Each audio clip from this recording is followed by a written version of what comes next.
In 1950, the average American home cost about $7,400. And it wasn't some cramped little box. You got a spacious yard, gleaming hardwood floors, and neighbors who actually knew your name. Today, that amount wouldn't even get you the down payment on a second-hand shed in most cities. In 1955, a gallon of gas was just 29 cents. $5 filled your tank to the brim and still left enough change for an ice-cold Coke and a pack of gum. And you didn't pump it yourself. A smiling young attendant would top you off, wipe your windshield, and call you sir like it was second nature. That same year, the Chevy Bel Air hit the streets and stole the spotlight everywhere it went. Two-tone paint, sparkling chrome, and a roaring V8. It looked like it was flying even when standing still. Owning one wasn't just transportation. It was a badge of success. In 1952, Mr. Potato Head became the very first toy ever advertised on TV. Back then, you had to supply your own real potato. The plastic version came later. Try handing a kid today a raw potato and telling them, "Here, have fun with this." In 1950, the U.S. population was just over 150 million, barely half of today. Towns were cozier, streets were calmer, and you actually recognized faces at the grocery store. America felt big, but not so big that you got lost in it. In the 50s, you didn't bother locking your doors, not because crime didn't exist, but because trust still did. If someone knocked, you welcomed them in. If they didn't knock, it was probably your cousin dropping off the ladder he borrowed last week. No one worried. Life just moved differently. Sunday dinner wasn't negotiable. The whole family gathered, grandparents, cousins, and that one noisy uncle who told the same story every week. Roast beef, mashed potatoes, and that infamous Jell-O mold no one liked, but everyone took a spoonful of anyway. It wasn't about the meal. It was about the moments. Drive-in theaters were at their height in the 1950s. You'd pull up in your car, hang the clunky speaker on your window, and watch a double feature under a blanket of stars.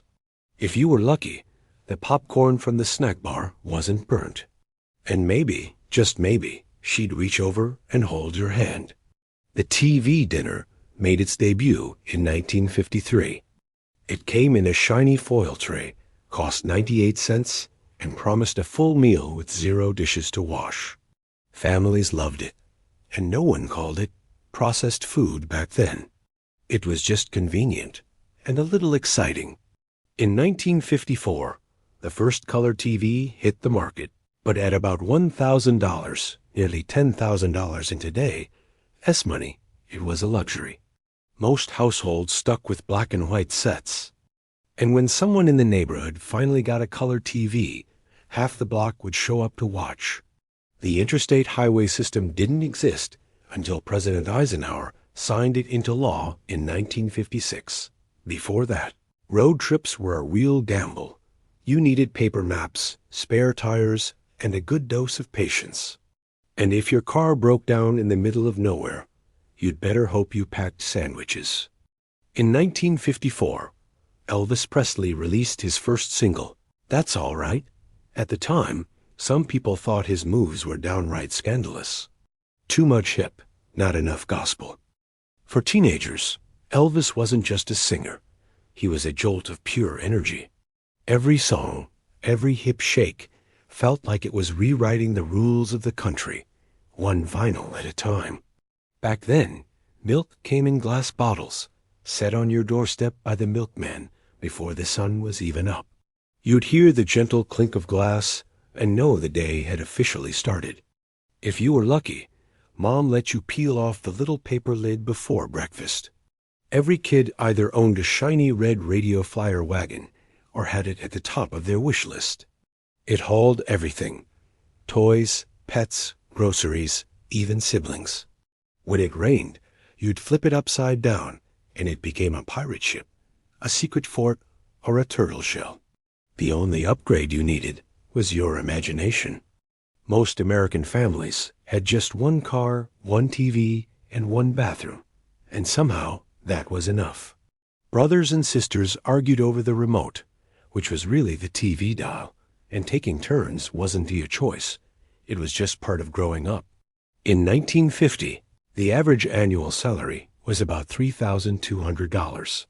And believe it or not, that was plenty. You could buy a house, raise a family, and still manage a yearly vacation, even if that trip was only to grandma's place. School lunches in the 50s didn't mean pizza rolls and chocolate milk.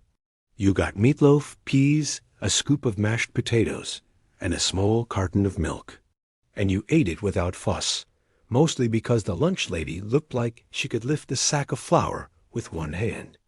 In the early 1950s, television antennas began sprouting on rooftops all over the country. Families would climb onto the garage roof armed with a wrench and a bit of hope, trying to point it just right. One twist too far, and the picture turned to static. Get it just right, and you had crystal clear "I Love Lucy." If your mom needed bread in the 1950s, she didn't tap on an app. She sent you. Grocery stores were small local spots where everyone knew your name. You'd hand the clerk $1, walk out with a loaf of bread, some milk, and still have change jingling in your pocket. In 1950, most TVs had screens no bigger than a dinner plate and weighed about as much as a small fridge. No remote, no pause button. If you wanted to change the channel, you had to get up, and Dad usually made you do it. The first Waffle House opened in Georgia in 1955. It was small, cheap, and open 24 hours a day. Truckers, teenagers, and early birds all found a place at the counter. It didn't matter who you were. If you liked waffles and coffee, you belonged. In 1953, the first successful open-heart surgery using a heart-lung machine took place. It sounded like something from a sci-fi novel, stopping the heart, repairing it, and starting it up again. But it worked, and it redefined what doctors believed could be done. Back then, house keys were often shared with neighbors when you went out of town. You'd give yours to the Johnsons next door so they could feed the cat. No alarms, no cameras, just trust. And maybe a fresh pie waiting on the counter when you got home. Kids in the 1950s spent their days outside. No phones, no tablets, no Wi-Fi, just stickball, bicycles, and coming home when the streetlights flicked on. You knew every kid on your block, and somehow nobody ever complained about being bored. Coca-Cola still came in thick glass bottles, and vending machines only took nickels. You'd slide the bottle out of the cooler, pop the cap, and that first sip would almost burn in the best way. Cold, fizzy, perfect. No plastic, no diet versions, just the real thing. In the 50s, your phone was a rotary dial, bolted to the wall. Mess up the last number, and you had to start all over again. Long-distance calls were an event. And if the neighbor picked up on the party line, well, so much for privacy. No one needed a gym membership in the 1950s. Daily chores kept you in shape, mowing the lawn with a push mower, chopping wood for the stove, hanging laundry on the line, hauling buckets of water. That was your workout. And somehow, Grandpa still had better calves than you do now. Flying was something you dressed up for. Men wore suits, women wore gloves. It wasn't just transportation. It was an occasion. You got real meals, legroom, and warm smiles from the stewardess. Nobody showed up in sweatpants or tried to bring a goat on board. In the 50s, a man's toolbox was a badge of pride. Heavy steel, no flashy labels, just years of grease, dents, and know-how. You didn't throw things away. You fixed them. And if your neighbor's mower broke, you didn't call a repairman. You walked over and helped. In the early 1950s, polio was still a real fear. Kids were told to stay out of public pools during outbreaks. Then, in 1955, Jonas Salk's vaccine arrived, and it felt like the whole country exhaled for the first time in years. If your family owned a station wagon, you were living well. You piled into the back without seatbelts, windows rolled down, the dog drooling in the wind, Dad yelling over the radio, and Mom passing sandwiches from the cooler. It wasn't fancy, but it was freedom. The neighborhood barbershop was where stories were told, hair was cut, and gossip floated under the buzz of clippers. You didn't need Yelp. You had Lou, the guy who'd been cutting your hair since Eisenhower was elected and still charged $2. There was no GPS. If you got lost, you stopped and asked for directions, and people actually helped. Usually with a pencil in the back of a napkin. You trusted strangers, and they didn't send you the wrong way just for a laugh. When the ice cream truck came rumbling down the street, kids didn't just smile. They sprinted, barefoot, quarters in hand, shouting for bomb pops and drumsticks. Nobody cared about sugar or calories. It was all about that first bite, half melted, the sun on your face, and sticky fingers for the rest of the afternoon. Back then, high school shop class meant learning real-life skills. Welding, woodworking, engines, the good stuff. You didn't just leave with a diploma. You left knowing how to fix a lawnmower, build a table, or patch a roof if you had to. In 1951, the first nuclear power plant switched on in Idaho. It didn't power a city, just 4 light bulbs. But it was the spark of something huge. America believed the future was atomic, and that was both thrilling and a little scary. Toasters, blenders, waffle irons. In the 1950s, these weren't just kitchen tools. They were chrome-covered symbols of modern living. Your appliances looked like they belonged on a spaceship. And if something broke, Dad grabbed a screwdriver and fixed it with patience and grit. Kids didn't wear helmets when they rode bikes. No elbow pads, no foam padding, just scraped knees and streamers on the handlebars. If you crashed, you limped home, and Mom dabbed iodine on the wound like it was magic water. And somehow you survived.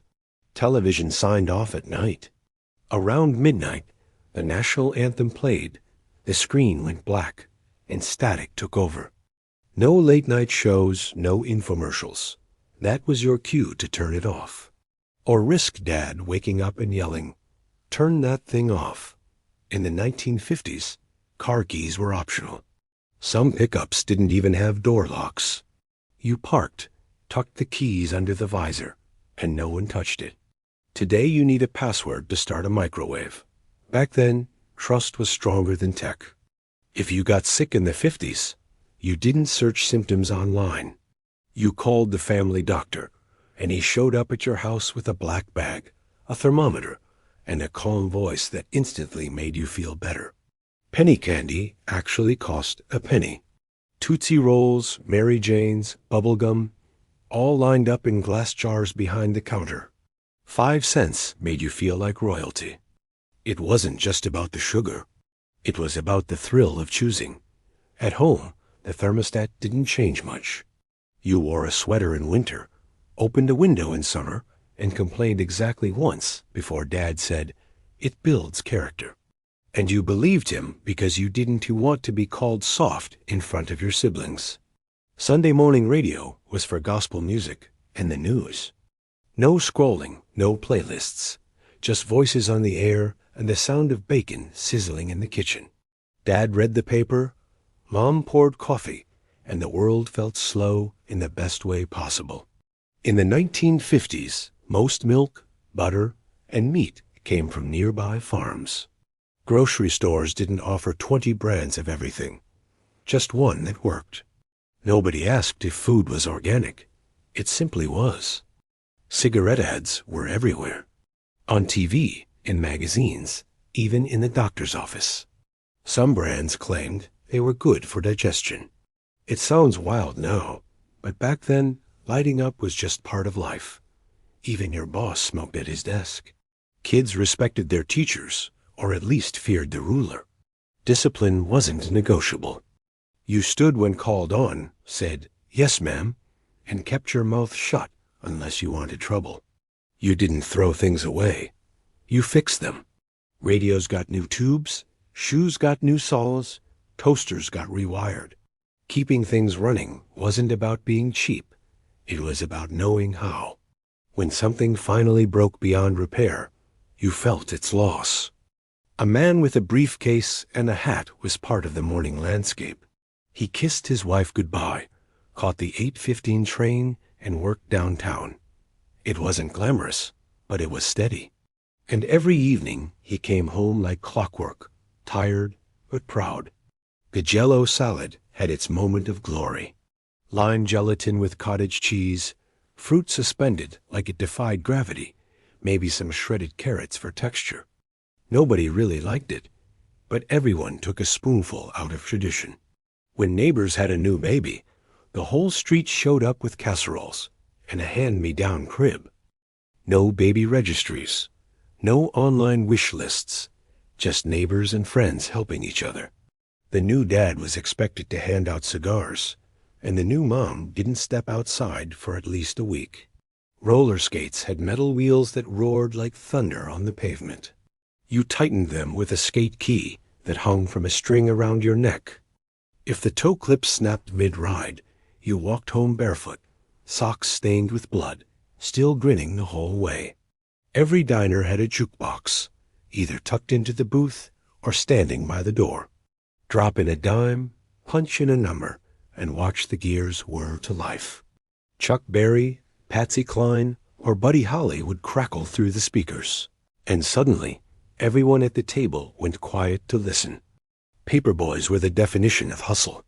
Up before sunrise, lugging a heavy canvas bag on one shoulder, hurling newspapers with perfect aim. Rain or shine, no excuses. If you wanted money as a kid in the 50s, you didn't stream or sell candy bars. You delivered. In 1957, the Soviet Union launched Sputnik, the first satellite ever to orbit the Earth. It was the size of a beach ball, but it sent shockwaves through America. The space race had begun, and suddenly science became a much bigger word in every U.S. classroom. A movie ticket in 1950 cost just 48 cents. For under $1, you got a seat, popcorn, and maybe a cartoon before the feature.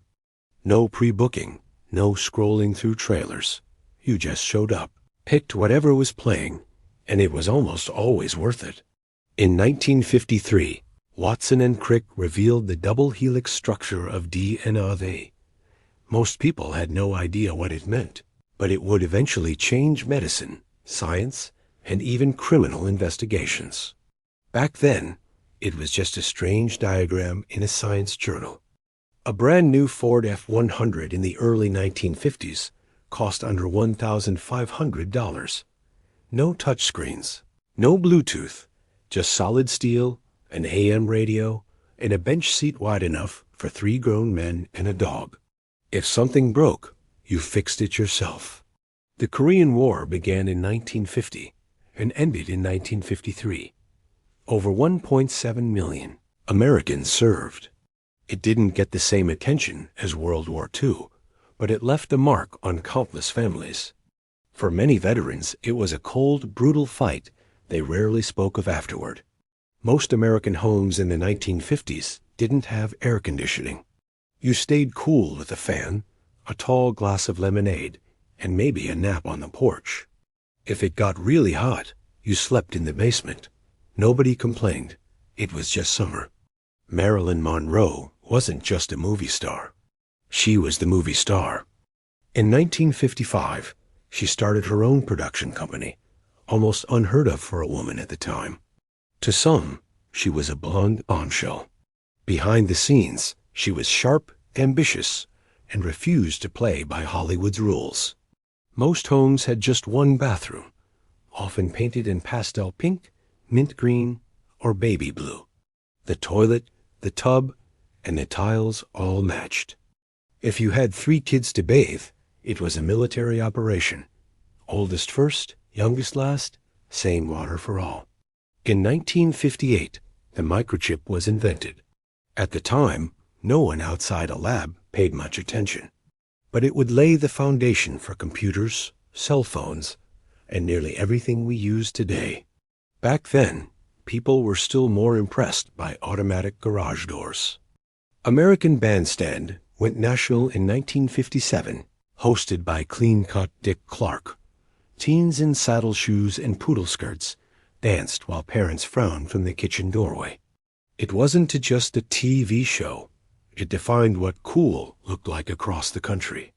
If you wanted to cool off in the summer, you didn't join a luxury gym. You went to the community pool. The chlorine was strong enough to bleach your hair. Lifeguards had zero patience, and somehow every kid still cannonballed into the deep end.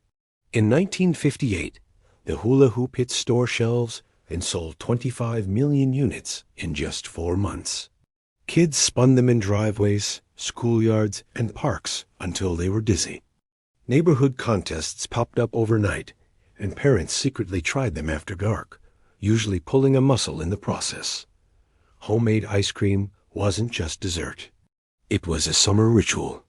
You poured in the rock salt, cranked the heavy handle until your arms ached, and hoped it froze just right. When it did, it was the coldest, creamiest ice cream you'd ever taste. Nothing store-bought could compete. Rock and roll didn't just arrive. It exploded. Chuck Berry, Little Richard, and Elvis sounded like nothing else on the radio. Parents panicked.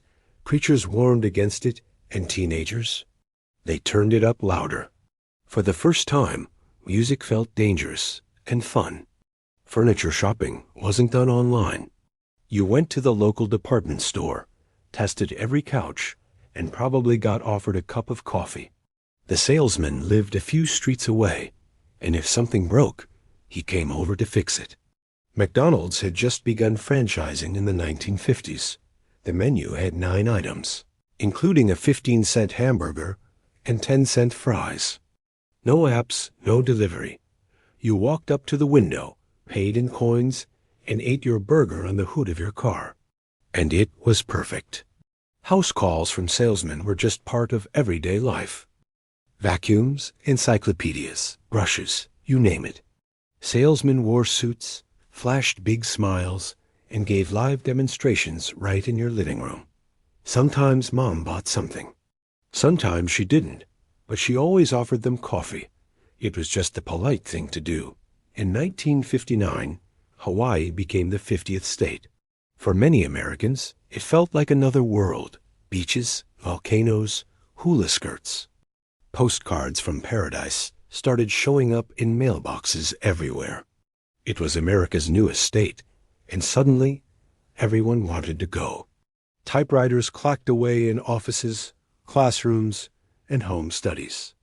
If you made a mistake, you used whiteout or started over. And nothing matched the sound of hitting return. That sharp ding and the smooth slide had meant you were in the zone. On Halloween night, kids didn't buy costumes. They made them. Old bed sheets, cardboard robots, burnt cork smudges for a cowboy beard. You walked from house to house with a pillowcase. No parents in sight, just kids, candy, and a night that felt like magic. In the 1950s, TVs weren't on stands. They were the furniture. Heavy wooden cabinets with legs and speaker cloth fronts. When it broke, Dad didn't toss it. He called the repairman, who showed up with a toolbox and a cigarette. Men wore hats because that's just what you did. Fedoras, flat caps, pork pies. You put it on before leaving the house, tipped it when greeting someone, and removed it indoors without thinking. Women curled their hair with metal rollers and dried it under giant helmet dryers straight out of a sci-fi movie. Beauty salons smelled like hairspray, perm solution, and the day's gossip. It wasn't just about looks. It was a place to talk. In 1957, a little-known author named Dr. Seuss released The Cat in the Hat. It used just 236 words to help kids learn to read. It didn't just sell. It made storytime wild, fun, and unforgettable. Postcards were a big deal. Even a trip 2 towns over meant sending one back home with "thinking of you" scribbled on the back. They cost just a few cents, but people kept them like treasures. Bank hours were strict. If you didn't get there by 3 p.m. Friday, you were broke until Monday. No A-Team is no banking apps. Just a teller behind glass and the clunk of a stamp marking your deposit. In 1955, Disneyland opened in California, and Walt Disney himself walked the park on opening day. It had only 18 rides, a plumber's strike, and asphalt melting in the heat, but it still became the happiest place on earth. School desks still had inkwells, even though kids were using ballpoint pens. The little holes stayed like relics from the past, and you'd poke pencils through them, wondering how anyone wrote with a feather. Sunday church wasn't optional. It was the anchor of the week. Families dressed up, kids sat still, mostly, and afterward, everyone shook hands before heading home to roast chicken. It wasn't just religion. It was routine. Encyclopedias were the internet of the 1950s. A salesman brought the full set to your door, and parents paid in monthly installments. If you needed a school report, those books were your only source. Lunch boxes were metal and built to survive a playground war.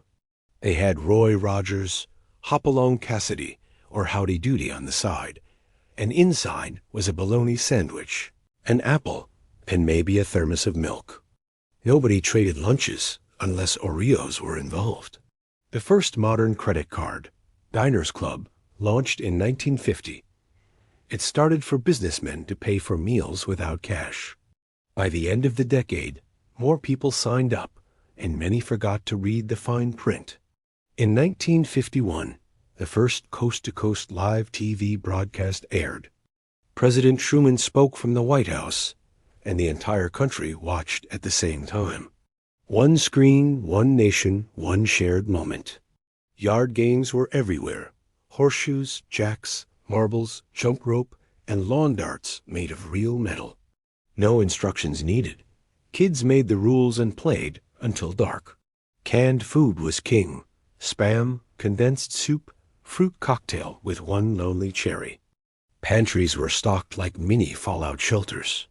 It wasn't fancy, but it fed a family of 5 on one paycheck. Bar soap was the default. Irish Spring, Life Buoy, Dial. Every bathroom had a washcloth, and a drawer full of half-melted pink and green soap slivers stuck together like glue. Kodak's Brownie cameras made photography affordable for everyone. Suddenly, birthdays, beach trips, and BBQs were captured in grainy black and white. If your finger wasn't in the frame, it was a good picture. Every home had ashtrays, glass, ceramic, even built into furniture. Guests smoked at the dinner table, in the car, even in the doctor's waiting room. Nobody thought twice. Smoke was just part of the scenery. TV shows ended with a moral. Lassie, the Lone Ranger, Father knows best. Be kind. Tell the truth. Don't fall in the well. Simple lessons, but they stuck. Layaway meant you didn't take it home until it was paid in full. No credit, no interest, just patience. And when you finally brought it home, it mattered. In 1951, direct dial long-distance calls became possible. Before that, you needed an operator to connect you across the country. Suddenly, coast to coast felt closer. Car interiors were steel and vinyl. No cup holders, no airbags. Leave it in the sun, and the steering wheel could fry an egg. In 1952, the first barcode patent was granted. It looked like a bullseye and sat in science fiction territory for 2 decades before catching on. Most homes had one phone and one number. If it rang, you ran. And if your teen tied up the line, you just hoped the caller would try again. There was no voicemail. Sidewalk chalk wasn't store-bought. You made it from a white rock, turned driveways into racetracks, hopscotch boards, and works of art that washed away with the first rain.